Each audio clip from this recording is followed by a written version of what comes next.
Grand Rising. As always, let me go ahead and post to social media. How many of you have caught me the last 2 days um, sleeping while trying to do my readers and leaders, or dozing? Or did you even catch it? Because I watched it and it was hilarious to me.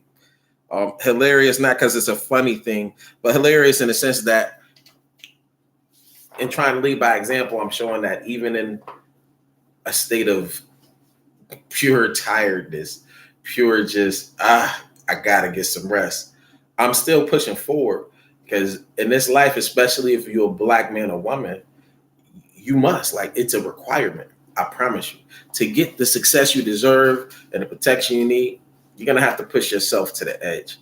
And I does that. And I'm not telling you to do it all of the time. I'm not your counselor. I'm not a psychiatrist. Do I believe in my own mind that I think like them? And yes, I do. I'm not going to lie to you. But that doesn't qualify me to tell you that you should take your body to the limit. Only you can tell yourself or others, how far they can go.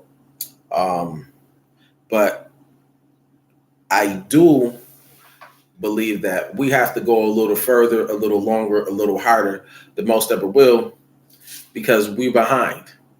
We're behind where we should be, And I know to a degree we're right on time, but I want you to think about all of the people that are lost. And when I say lost, we got some great people that can actually think, but they haven't been trained to think for themselves. They haven't been taught how to think critically about everything. They tend to just follow what the norm is, whatever is accepted, and that's just what it is. And this is no knock to anybody, but we got to think bigger and better than that. We're a nation, right? Right now, you might be in your house and you feel like, you know what? I'm just in my jammers and I'm cool and I ain't nothing. But you don't know what history had in line for you, or what the ancestors of the universe had in line for you. You might actually be a member of royalty, a leader for the community. You know what I mean? Somebody that's not out here just chasing the bag. Someone that's actually trying to implement and secure actual needed change. You know what I mean? Those are very few. So bear with me. Let me put this on. Tell me what city you tuning in from. What have you learned from Blueprint for Black Power? What other books would you like for me to read? What topics do I not know about that I may want to know about so that I can get into the discussion? All right, give me a moment. Let me post to social media. In the meanwhile, take advantage of any of the free resources, and I'll be switching those up in a minute. But there are free resources, if you haven't taken advantage of them, in the description section. So check that out. If you haven't, please smash the like, comment something positive. The algorithm is crazy, and the only way I'm going to beat this algorithm is with your help. So if I'm asking you something, I'm not asking you because I want to be popular. I don't do this to be popular. I'm doing this because it's needed. Like, this is really needed. Tell me the information that I'm telling you, you already knew, or you heard it in this fashion before. I never did. This is the reason why I read this information, right? And I know that it's needed. It has taken my mind from a criminally thinking mind, and maybe not even necessarily criminally thinking. I'm going to just say a tendency, a mind that has a negative tendency to think about things in an inappropriate and unethical manner, to a mind that rationalizes. And now I really analyze the pros and the cons. I'm getting a little bit better every day. I'm not perfect. I still got a lot to grow. It don't matter how old I am. You stop growing, you start dying. And I got a lot more to grow. So ain't no death come around this way. Ashe. Not for many, many, many, many, many, many, many, many, many years. All right. So let me go ahead and post to social media, and then I'm going to get right with y'all. Hold on 1 second. Bang. Hold on. One more.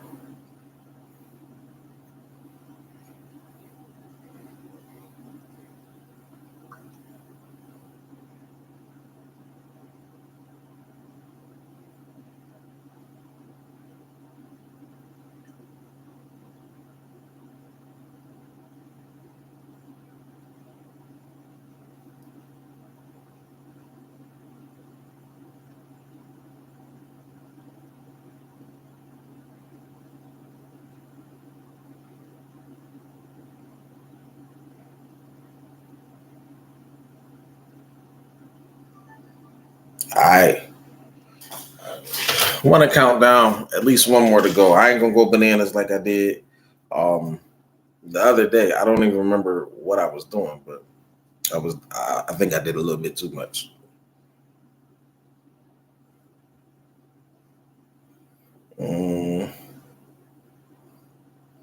Okay, so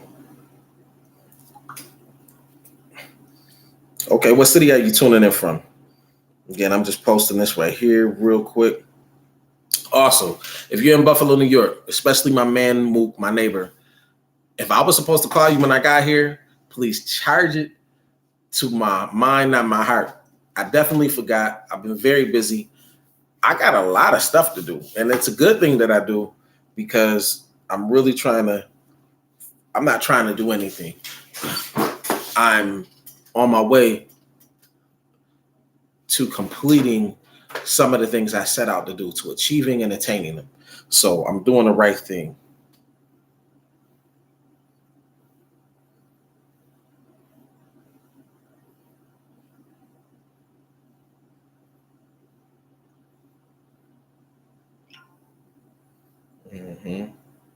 Now let me go back, right? Let me go home. I'm almost done, y'all. At least with this, I'm saying. Still got to get to this issue.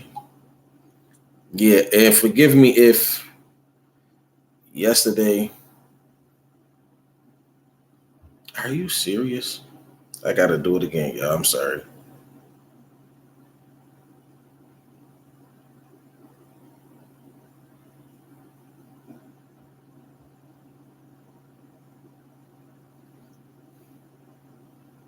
That's interesting. I didn't have to do this yesterday.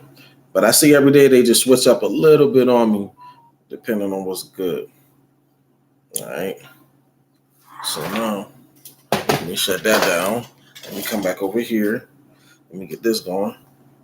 Got that done, right? Get back over here. Get that going. All right, cool. Cool. So, Grand Rising, if you're just tuning in, what's your name? What city are you tuning in from? What have you learned from Blueprint for Black Power? What are topics that are going on that should be made known to the community, specifically me, because I may not know that you'd like me to expound on, or just something that you want to share with whomever may be paying attention. What books have I read that you want me to read again? And what books have I not read that you want me to read? There's free resources in the description section. Take advantage of them if you haven't. And if you decide to donate, may the ancestors return that favor to you 10,000 times. Ashe.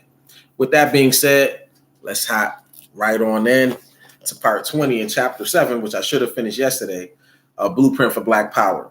And it goes like this. The white elite power structure in the white American nation within the nation. White political and economic domination of America is founded on the fact that whites are an exclusive nation on American soil.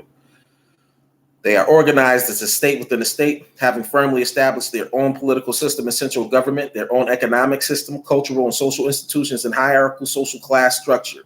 Additionally, this nation of whites maintains a standing military establishment of enormous war-making and defensive prowess, a preponderant National Guard establishment and police force. Through these armed services, it seeks to maintain both internal and external order in the interest of its national and international. And this was a word to grow on, Hegemony, and I believe it's hegemony. I forget, but I'll go and I'll look again later. The white nation within the nation is practically always misidentified as synonymous within the, pardon me, let me read that again. The white nation within the nation is practically always misidentified as synonymous with the United States as a whole by both its white and non-white citizens and by the peoples and governments of other nations. Even a cursory review of the history and current social dynamics of American race relations leads one very rapidly to the same conclusion as expressed by Andrew Hacker, a foremost scholar in the field. America is inherently a white country in character, in structure, in culture. Needless to say, Black Americans create lives of their own. Yet as a people, they face boundaries and constrictions set by the white majority. America's version of apartheid, while lacking overt legal sanction, comes closest to the system even now being reformed in the land of its invention. Hacker goes on to assert, rather than as a cauldron, Cauldron, in parentheses, melting pot, many commentators today prefer to see America as a mosaic or even a lumpy stew. At best, the pot still contains plenty of unmelted pieces. As a nation within a nation, white America strictly and stringently controls entry and naturalization of outsiders within its bounds. This is especially the case in regard to Black Americans. Membership and naturalized citizenship within the white nation are carefully scrutinized, given long consideration, especially for non-Europeans, and is grudgingly and tentatively tendered. For Blacks, special laws, court rulings, judicial reviews, special commissions, periodic reviews, and legislative abrogations of or amendments to prior civil rights laws. Did I miss something? Periodic reviews and legislative abrogations of or amendments to prior civil rights laws, affirmative action laws, rules and regulations, customary racial discrimination, and the like, all point to the fact that despite the entry of some conspicuous Blacks who are given permits as honorary rights, a would-be nation of over 35 million Blacks are forbidden citizenship in the white nation, or even if granted tentative citizenship, Blacks assimilated into the white nation are always subject to identity checks, must be prepared to present their passports, passbooks, certificates of authority, and work permits on request in order to establish and prove their loyalty, and are subject to immediate revocation of citizenship and deportation without due process for minor infractions of social codes. Again, Hacker makes an astute observation in this regard. The question is not who is white. It might be more appropriate to ask who may be considered white. In a sense, those who have already received the white designation can be seen as belonging to a club from whose sanctum they ponder whether they want or need new members, as well as the proper pace of new admissions. Hacker proceeds to say that white America as nation within a nation, reserves the exclusive right to validate or invalidate as needs be the whiteness or non-whiteness of those seeking admission into its domains. While this nation may allow any number of ethnic or racial groups a valid claim to being white, African Americans were never given that indulgence. The reason is not that their coloration was too dark to allow for absorption into the white classification. The point is that white America has always had the power to expand its domain. However, in the past and even now, it has shown a particular reluctance to absorb people of African descent. After noting that a very considerable number of Black Americans have achieved impressive careers, winning many of the rewards bestowed by white America, Hacker attests to the existence and exclusivity of the white nation when he agrees that still, there is no way that even the most talented of these men and women will be considered eligible for the honorific of white. They are and will remain accomplished Blacks, regarded as role models for their race. But white Americans, who both grant and impose racial memberships, show little inclination toward giving full nationality to the descendants of African slaves, emphasis added. Thus, we see that the white American nation has effectively marginalized Black America and closed its borders to their absorption in its society and culture. That's the word I was looking for, marginalized. Black representation and effective participation in its political affairs are minuscule and paternalistically indulged. Black American ownership and control of its wealth-producing resources are small to the point of invisibility. Blacks are essentially excluded from full participation in its economic system. They are granted what is tantamount to a work permit or working papers in order to earn a living working at jobs reserved for outsiders and resident aliens. The wonder is that the vast majority of Black Americans still consider themselves citizens of the same nation as white, despite their placement on and containment in physical and psychological reservations and native Bantustans, Bantustans, Bantustans. Someone tell me what that word means. America essentially consists of three political, economic, ethnic constituencies: the white American nation within the nation, a set of rather articulated non-white ethnic tribes, and the rather diffuse tribe of Africans in America. We have already indicated the basic characteristics of the white American nation. In fact, the United States is described in terms of a nation state. It is essentially the white American nation that is being described. An articulated tribe may be represented by any one of a number of immigrant groups, e.g., the Korean Americans.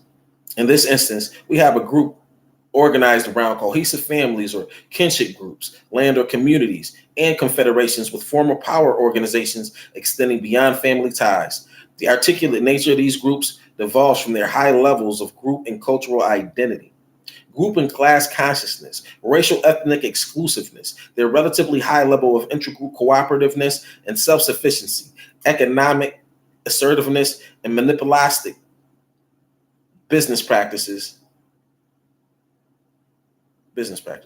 Their concentrated populations with an informal leadership establishment, generally composed of highly respected or regarded individuals whose authority rests on their power to persuade, influence, and organize their followers.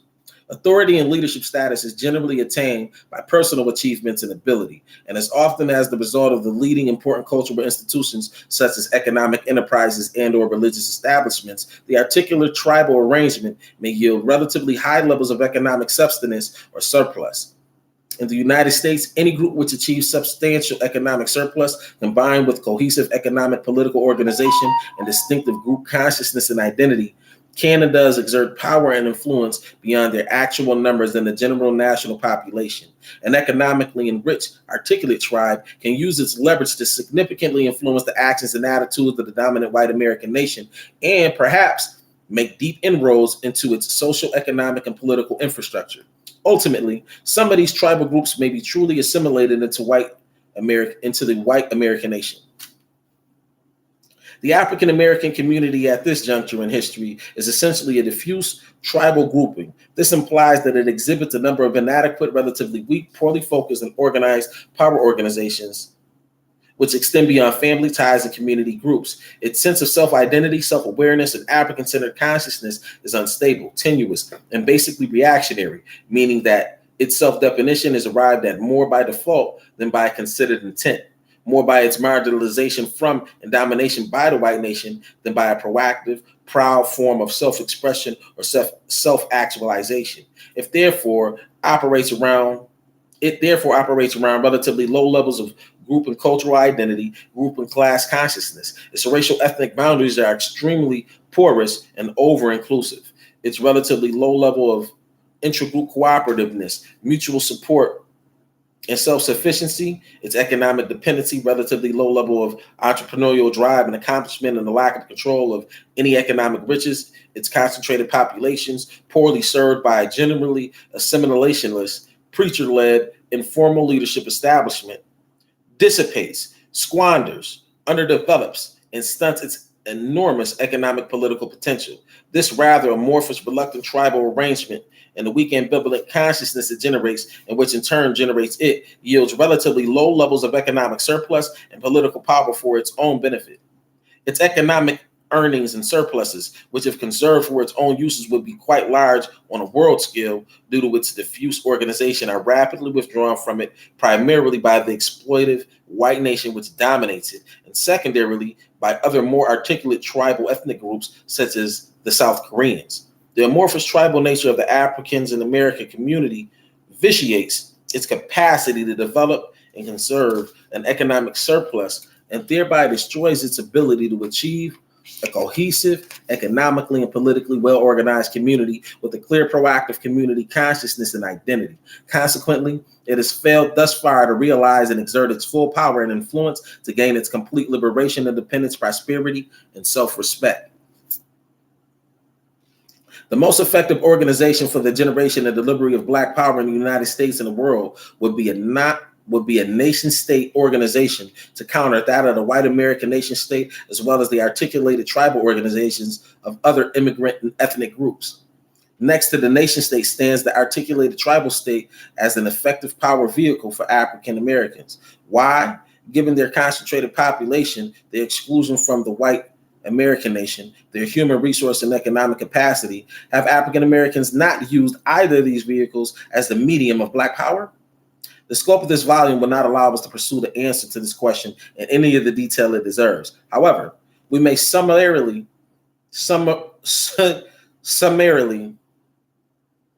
answer that it is primarily due to the machinations of the white American nation state, led by its ruling white male ruling elite establishment, and the absence of political economic sophistication within its own ranks, which have thus far frustrated the ascension of the African American community. White racial and ruling class dominance requires a diffuse tribal identity and organization of the Black American community, as opposed to a cohesive tribal identity and organization of its own. For as Wellman contends, the social hierarchy based on race is a critical component in the organization of modern American society. The subordination of people of color is functional to the operation of American society as we know it, and the color of one's skin is a primary determinant of people's position in the social structure. Racism is a structural relationship based on the subordination of one group by another. Given this perspective, the determining feature of race relations is not prejudice toward blacks, but rather the superior position of whites in the institutions, ideological as well as structural, which maintain it. White American political and economic supremacy primarily requires a white race and a white ruling class consciousness. White racism generates and unites whites as a whole around a sense of race awareness and white consciousness. White race awareness reflects the feeling that though the members of the race do not all share the same class and political interests, they perceive themselves as one in their struggles against opposing or subordinate races or groups.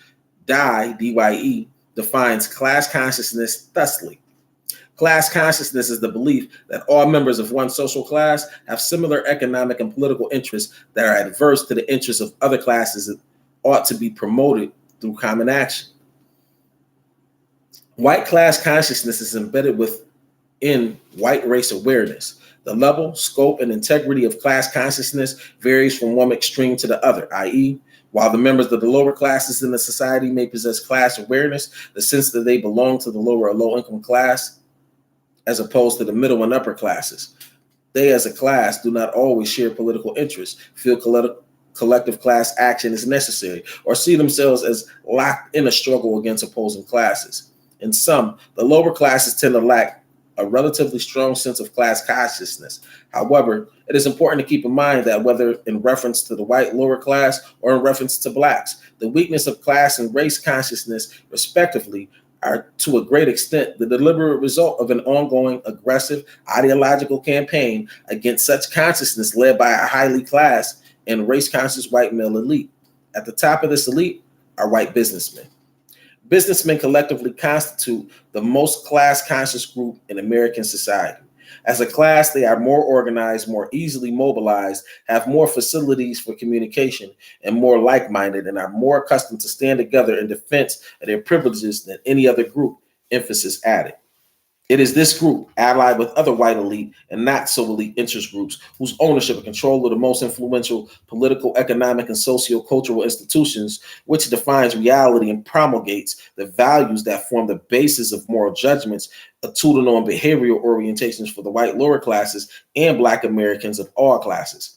It was Marx and Engels who asserted that the ideas of the ruling class are, in every age, the ruling ideas. The ideology projected by the white ruling elite, as we should expect, is one contrived to justify and rationalize the class race status quo, and moreover, designed to limit the range and acceptability of alternate ideologies and ways of thinking so that alternatives to established arrangements appear risky and irresponsible, thereby undercutting dissent. People who are unhappy about the status quo are persuaded that any other system will be worse. The ability of the ruling white classes to maintain and successfully exploit the class race status quo requires that the material and social conditions which generate and undergird that status quo function so as to foster their own race and class loyalties and cohesions, while simultaneously permitting them to structure the material conditions and socialization experiences of Blacks and the poor in ways which destabilize and destroy their race and class consciousness, loyalties, and cohesions. Once again, we see that power is used not only to pursue interest, but to define interest or the range of interest choice, and therefore the range of class consciousness. The absence of competing images symbols, and organization from working class and African American national sources, especially evident in the United States, leaves the capitalist culture unchallenged and prevents the emergence of a competing class and race consciousness, thus further sustaining the impression that class and race interests are harmonious and the needs of most people are being satisfied, or that the deprivation suffered by many stem from innocent causes and individual deficiencies. Even when new demands arise, they are expressed in a context that accepts as a realistic given the exploitative, asymmetrical nature of the ongoing exchange relations between classes and races. I wanted to comment on what he said.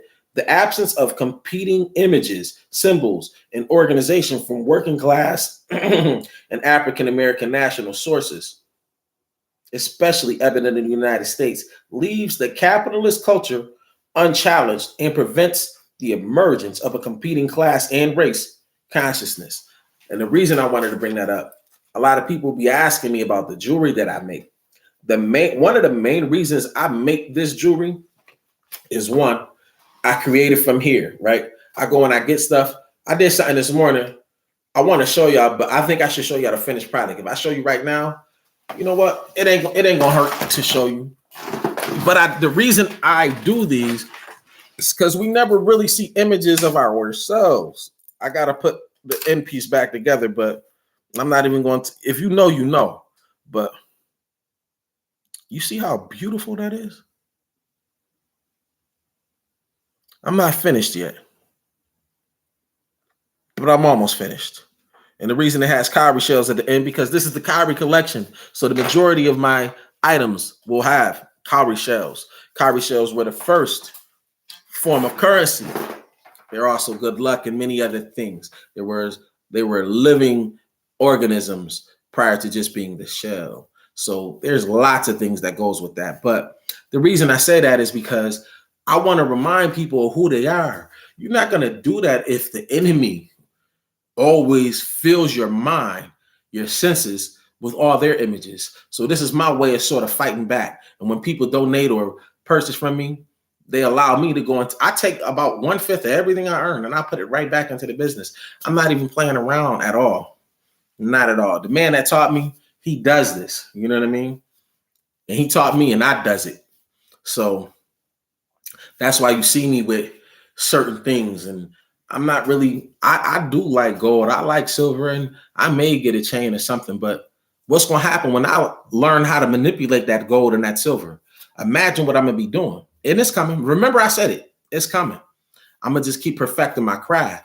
But that's the reason why I make the waist beads, the earrings. If you haven't followed me on the Cowrie Collection on Instagram, please go and follow me at _Cowrie, COWRIE_collection. Follow me. Also, if you want to catch me on TikTok, at Jaka's Kitchen, at JAHKASKITCHEN. And you'll see updates on candles, jewelry, whatever food I'm making for the day or the week, whatever's going on, you'll see all of that there. You know what I mean? And I can use any support. Even if you just want to inbox me, you can tell. I got a lot to learn. You can teach me some things. I know a lot of things, and I'm willing to share my information so that we can build. But if you know something that'll help me out, I honestly ask that you send me a message. Go into the about on my page and just send me an email, you know. Sure, I definitely appreciate it. Let me go ahead and finish reading this chapter. Preparing for power. And hold tight, family. We only got like 3 pages left. Educational establishments, sociologists, educational establishments. And then it was a pause. Sociologists Horton and Hunt in 1968 note that each class in society is a subculture. Each exhibits a characteristic set of attitudes, beliefs, values, behavioral norms, lifestyles, and interests. Ethnocentrism and the relative cohesion of ruling white classes are not coincidental. The virtues of these classes are consciously and institutionally cultivated. The similarity and relative exclusivity of the educational and socialization experiences of key members of the ruling elite are 2 of the major means by which they are prepared to exercise power and authority in the interest of their class. Generally, It is in the early childhood, primary, and secondary educational establishments, as well as in the undergraduate, graduate, and postgraduate institutions attended almost exclusively or predominantly by members of the ruling elite, where they learn their roles, behaviors, and social abilities, which prepare them to wield social power. As Domhoff observes, from infancy through young adulthood, members of the upper class receive a distinctive education. This education begins early in life in preschools that frequently are attached to a neighborhood church of high social status. This distinctive education continues through private elementary schools, boarding schools, and a handful of heavily endowed private schools and universities, e.g., Harvard, Yale, Princeton, and the like. Education at these institutions is not necessarily superior to that of lesser prestigious or public institutions, and it is often inferior to the latter relative to the development of technical abilities. However, as Cookson and Purcell in 1985 contend, acceptance into these schools is tantamount to acceptance into into an exclusive private club where shared attitudes, beliefs, lives, and a sense of character and collective identity are forged through training and social encounters. As Domhoff argues, this separate educational system or set of related educational experiences is important evidence for the distinctiveness of the mentality and lifestyle that exists within the upper class, for schools play a large role in transmitting the class structure to their students. Upper class schooling provides the members of that class with rationales and justifications for socioeconomic inequality and aids them in the acquisition of styles of behavior and social relations that legitimate unequal relationships, prerogatives, and privileges. In addition, they provide the educated upper class members with legitimate authority to exercise the power they already possess and to acquire new powers when necessary. Cookson and Purcell cogently sum up the social purpose and historical foundation of upper class private prep schools thusly: the preservation of privilege requires the exercise of power, and those who exercise it cannot be too squeamish about the injuries that any ensuing conflict imposes on the losers. The people who founded American boarding schools during the time of the robber barons were far from innocent or naive about how the world worked, and deliberately chose heads who were adept at portraying the world in moral terms. The founders of the schools recognized that unless their sons and grandsons were willing to take up the struggle for the preservation of their class interests, privilege would slip from the hands of the elite, and eventually power would pass to either a competing elite or to a rising underclass. Black men, you should pay attention to that again. As a matter of fact, this is for Black men. Pay attention to, because this is an answer. This is a solution to some of the things that we're going through. We just have to be cohesive in our mannerisms and what it is that we need to do, and teach this to our male youth. The founders of the school recognized unless their sons and grandsons were willing to take up the struggle for the preservation of their class interests, so Black men, unless us and our sons and our grandsons are willing to take up for the preservation of our class interests, privilege will continue to slip from our hands, and eventually power will pass to a competing elite or rising underclass. Thus, the idea of taking boys in particular away from their mothers and placing them in barracks where their personal identities were stripped away begins to make sense. These boys were meant to become soldiers for their class and become combat ready. They had to be made tough, loyal to each other, and ready to take command without self-doubt. Emphasis added. With little modification, the above statements also apply to white upper class private colleges, universities, special institutes, and think tanks. Social clubs. Upper class private social clubs provide arenas for orienting the lives of upper class adults in line with their class interests. These organizations provide points of social cultural interaction, serve as means of establishing a place in the social hierarchy, and as argued by Brenton, take place of those extensions of the family, such as the clan and the brotherhood, which have disappeared from advanced societies because they infiltrated the three branches of government. Many families and individual members of the upper class belong to two or more social clubs in several cities nationwide. Let me repeat that again about our ops. Many families and individual members of the upper class belong to two or more social clubs in several cities nationwide. Many of the memberships are overlapping. Some of the colleges and other male-dominated or exclusively male clubs engage in secret, private, initiatory ceremonies and rituals reminiscent of tribal rites of passage conceived to create a sense of class, ideological cohesion, and solidarity. Hence the emphasis on tradition, appropriate etiquette, modes of expression, and social interactive styles advocated and supported by these clubs and the informal gatherings among the elite at their favorite resorts and watering holes. These social institutions and activities create within the upper class members an attitude of prideful exclusiveness that contributes greatly to an in-group feeling and a sense of fraternity. That was Domhoff in 1983. The educational and social organizational patterns which maintain the class and ethnocentrism of the ruling elite are supplemented by the marriage practices of this group. The continuity and cohesion of upper class families are maintained by a fairly high rate of within class marriage. The continuity and cohesion of upper class families are maintained by a fairly high rate of within class marriage. Consumerism and individualism as the industrial instruments of white elite power. Following the trend of Parenti's thought, the white ruling elite, or as Parenti refers to them, the white owning class, i.e., those who possess income-producing corporate property rather than income-consuming personal use property, creates and maintains the political economic weakness and disarray of Black America and the lower classes by using a broad variety of methods. Two of the major means by which these ends are accomplished include the infusing of Blacks and the lower classes with the psychology of consumerism and by indoctrinating them with the ideology of individualism.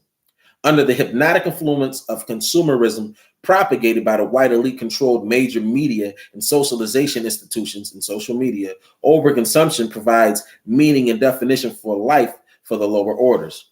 As Parenti notes, their feeling of accomplishment and personal growth, and personal worth seldom found in work are sought in commodity accumulation. He goes on to define consumerism as the tendency to treat consumption and accumulation of goods and services as an essential purpose of life. Consumption as an end in itself, as a means of symbolizing social status, absorbs the life energies of those committed to personal acquisition and thereby serves to dissipate and retire, in the case of lower class whites, class consciousness, and in the case of Blacks, both class and race consciousness.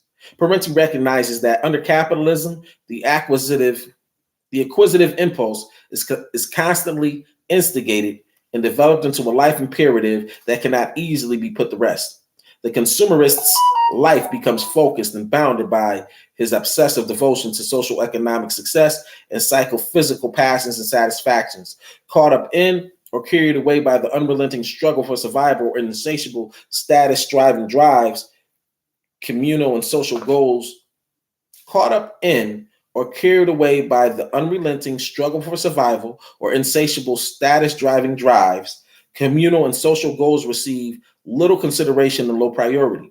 Collective betterment through collective cooperation and action is blithely ignored or resentfully rejected as time-wasting, pointless, personally unrewarding nuisances. Nuisances.